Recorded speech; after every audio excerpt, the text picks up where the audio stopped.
every fader is up. That's all right, we'll pause that one. Sorry.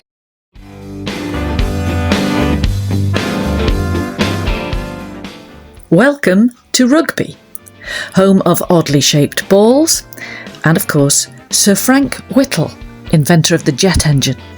His name appears on all sorts of things in this part of the world, and one of them is the Sir Frank Whittle Business Centre, where I sat down to interview this episode's guest poet.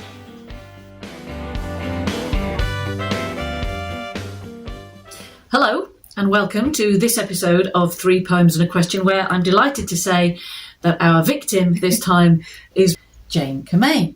Jane is a Blood Axe published poet whose collection Assembly Lines touches on post-industrial Britain. She's a very proud Midlander, and that influence appears strongly in her poems. And I'm delighted that she's agreed to join us today. Welcome. Thank you, Jo. The first poem I'm going to read is Dog on First Being Named from my Blood Axe collection, Assembly Lines. They're wrong, of course, our owners who think they own us. Choice and illusion out of their hands, quicker than a quicksilver whippet out the traps. But the name, at least, this 2-syllable moniker and the telephone manner with which you deliver it, is yours to give. A password for recall, bringing me to heel and to your hands peace offering, rubber-nosing your scent to sniff out invisible trails of all your laughter and grievings, of daffodils and thunder, the wreck's muddy turf, thawing snow. From this first is your voice that cracks instinct, unlocks obedience, echoes through each leg-twitching dream, pursued across each field, you naming our bond, my wordless joy. Later, you teach me code words for how I must ask, lie, play dead. But it's my name I'll chase down, hounding to your cry in the long overarm pitch of all the dog days to come. Yeah. One of the things that sticks out to me there is the wreck's muddy turf. The wreck is what all of us who grew up on the outskirts of big cities or post-industrial places called the playground, isn't it? The wreck. And you're very interested, I think, in those places that are in betweens. They're kind of on the edges of big industrial cities. Or tell us a bit about your hinterland. Yeah, I was born in Coventry and I grew up here in Rugby. And I grew up at a time when I think everything felt in flux in a very particular way. We were at the end in the sort of mid to late 90s of that huge industrial period from the sort of 19th century through to the sort of 1970s, 80s into decline here in the Midlands. So it was a place that was full of factories that were boarded up. It was full of kind of wastelands. And I found these quite interesting spaces, and I think they were places that felt haunted by all kinds of different histories.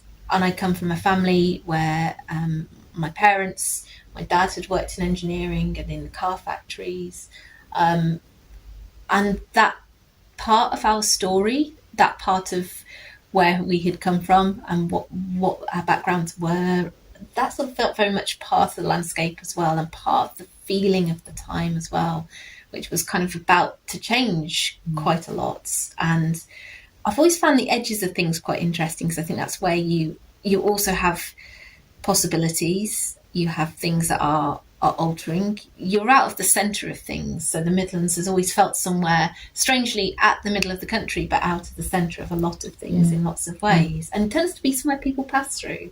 Rugby is a place people pass through. You know, almost everyone will pass through it on the train at some point if they're going north from London, you know. So it's somewhere that has that sense of, you know, being passed through but not necessarily engaged with. So I'm quite interested in those places, having grown up in them really, and trying to sort of find your place in the world a little from the edges to understand where you want to be. And who defines the edges? You know, what's the centre and who defines the edges? And that landscape that you describe of, you know, car factories and canals, and the landscape that we're familiar with as being the aftermath of that huge industrial world now changing. And we were speaking a moment ago about how there is a new bleakness which reminds us of the old bleakness and the cyclical turn maybe of history again. And your poetry is often concerned with that, but with a deep, deep love for those communities and that landscape, and a kind of claiming of the Midlands and saying, here we are, this is the Midlands. We're not on the edge of your world, perhaps you're on the edge of ours. I think if you come from a place that isn't often mentioned or isn't often heard, you're sort of trying in various ways to understand whether it can be. And I think a real shift for me was reading work by the novelist and science fiction and horror writer Joel Lane, who's also an incredible poet.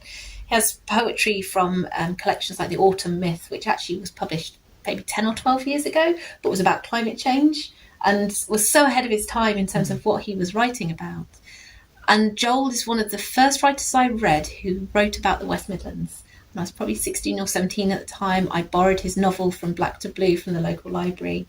And it changed my life because I turned over and realised that, first of all, I recognised some of the places because they were in Birmingham and I knew Birmingham a little bit. We used to go over weekends being sort of teenage goths and hanging out in Birmingham city centre.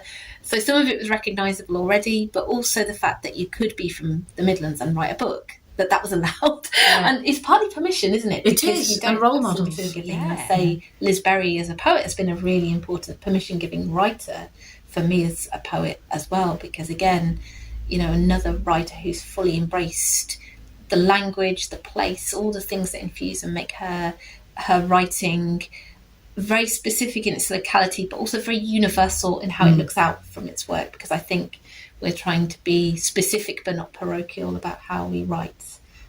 Specific but not parochial is a really good way to describe it. And that's really encouraging, I think, for anyone listening who feels, as we all do, but what is the point of me writing these poems? Who's reading them? But I felt that if I didn't record the lives that my family had lived, that my grandparents and great-grandparents had lived, as people who'd been in unions in times before we had the NHS, times before we had working and employment law that would protect people better. They lived in a very dangerous and unsafe world, and they also didn't get their lives recorded. And I sort of feel a duty a little bit to also for the Midlands as a landscape to record it, to talk about it, to find beauty in it, to find specific things in it, because otherwise it isn't out there and it isn't part of our culture, and it should be. And one of the best things has been sometimes when reading or talking about poems is having people contact me who've worked in some of the places that my poems are about, because I have to be very clear that I haven't worked in those places. I have been inside the Jaguar Land Rover plant at Solihull because my dad took me on a Take Your Daughter to Work day, so I know what they're like, but I haven't worked in them.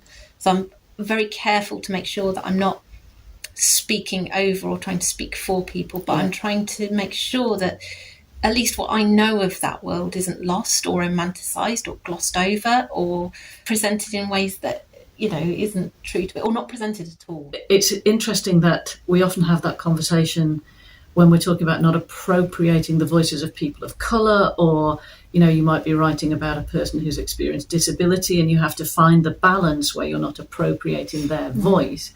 I think that's true of our own backgrounds, whatever they are, that you might want to speak about the history of your family or people who've worked in factories without laying claim to that experience yourself. I think that's really important.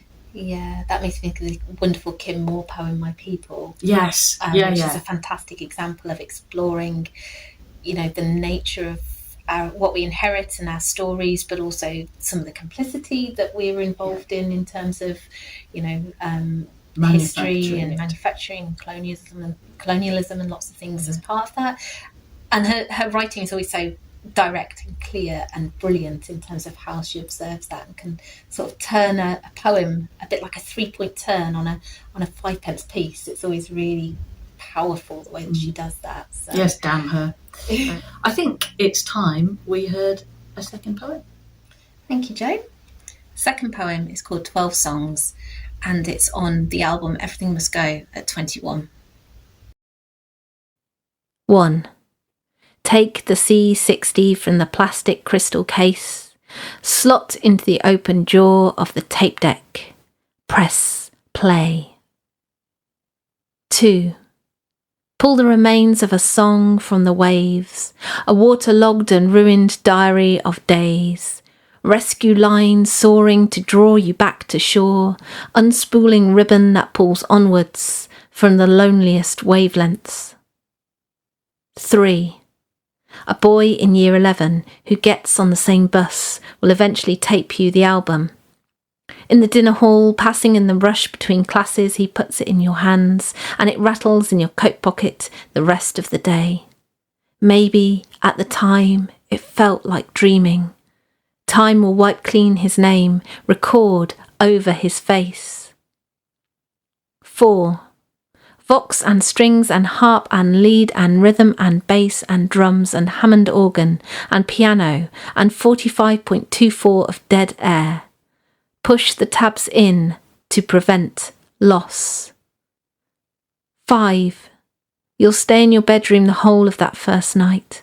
Play, rewind, play. The clunk as the machine ejects the songs at the end.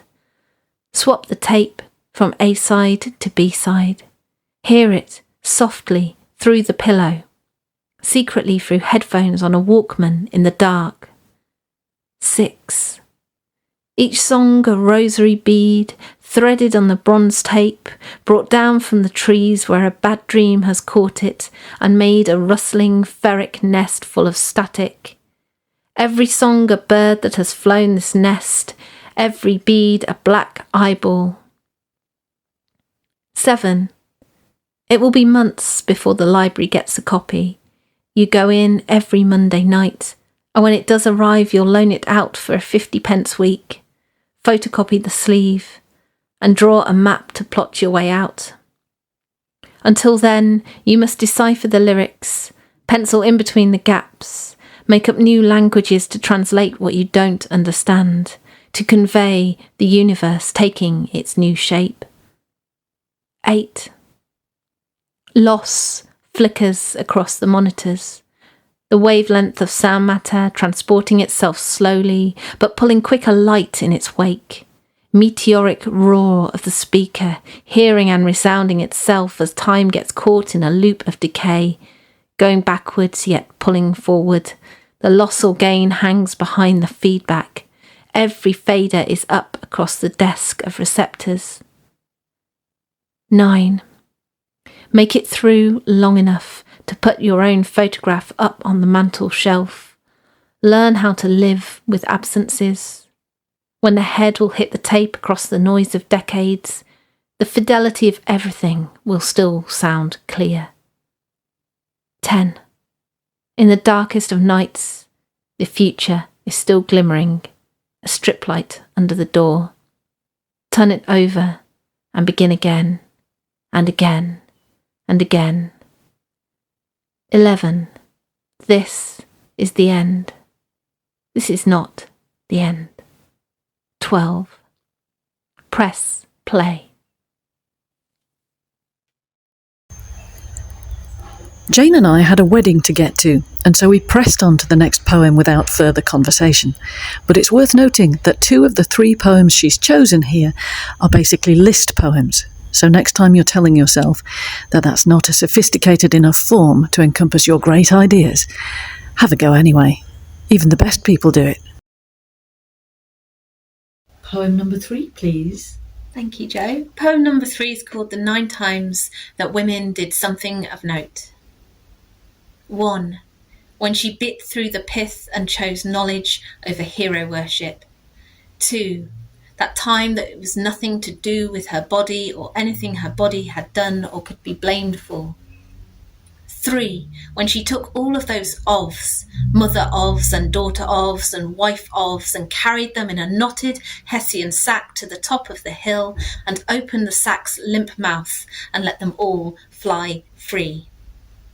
4. When her name was written off and written out So she dipped her finger in calendar blood and wrote the red X of her name on their doors. 5. When she wore her chatelaine girdle hanger, hung with key latch lifter, shears and drop spindle. Hers is the property. She will cut the hair, sharpen the knives, light the fires. 6. When she was nursemaid to rebellion, clean sweeper of insurgencies, forger, chief pot stirrer in the fiery kitchens of revolution. 7.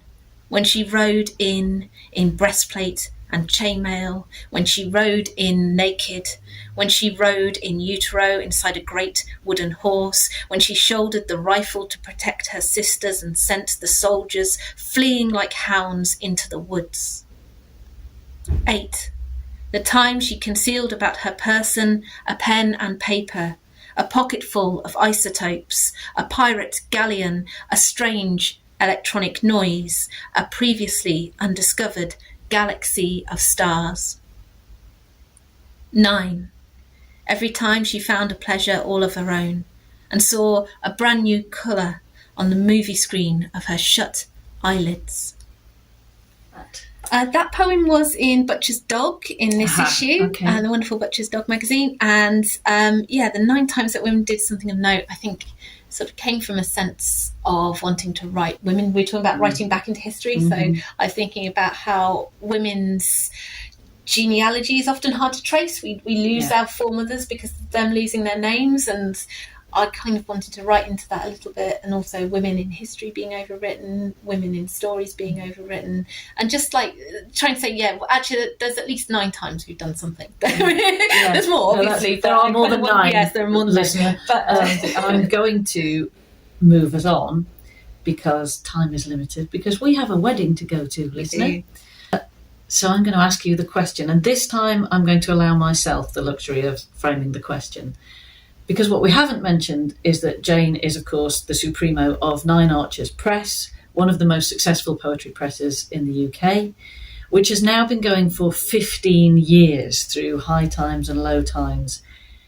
She's the editor of Under the Radar magazine as well, a very good journal to send your work to. So she has that experience, and although I haven't been speaking to her as an editor today, but as a poet, I wanted to ask this question. What has your work as a publisher, an editor, a behind-the-scenes handler of other people's poetry taught you that applies to your own poetry? I think probably the number one thing is don't be precious. Because you cannot be precious if you spend your day job telling other people to move a comma or to cut a word. Yeah. So all of a sudden, all of that kind of thing about your own work of, I mustn't lose this really important phrase, suddenly becomes, actually I do need to sacrifice that on the kind of sacrificial table of making the poem better. And there are so many amazing, very small shifts you can make when you're editing that will really transform a piece of work in a very fundamental way, and trusting yourself to make those, but also sometimes not getting comfortable with the poem. Point 2 would be ask questions. When I'm an editor, when I'm working on a book, when I'm working on poems, I ask questions all the time. I don't tend to make statements like, this isn't very good, or I don't like that. But I do tend to say, okay, what is this here for? What is it doing? What's the function of this? How could that work better? Is that clear enough? And third point, what you learn from editing is that you have to have a kind of self-editor, and the editor's role is always to be a bridge between reader and poet.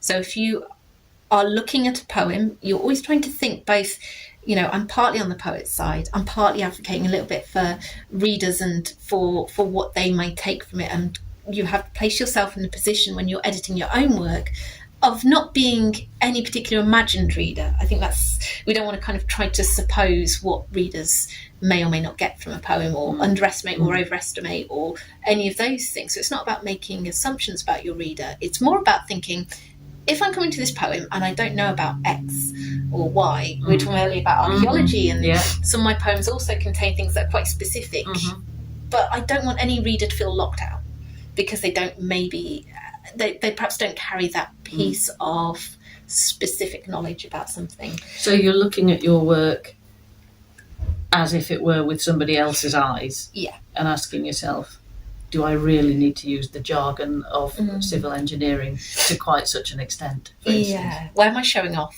Why shouldn't I show off? Where can I afford to flourish and chuck in a word that is beautiful and that my reader will understand even if they don't know that word because of the context it's in?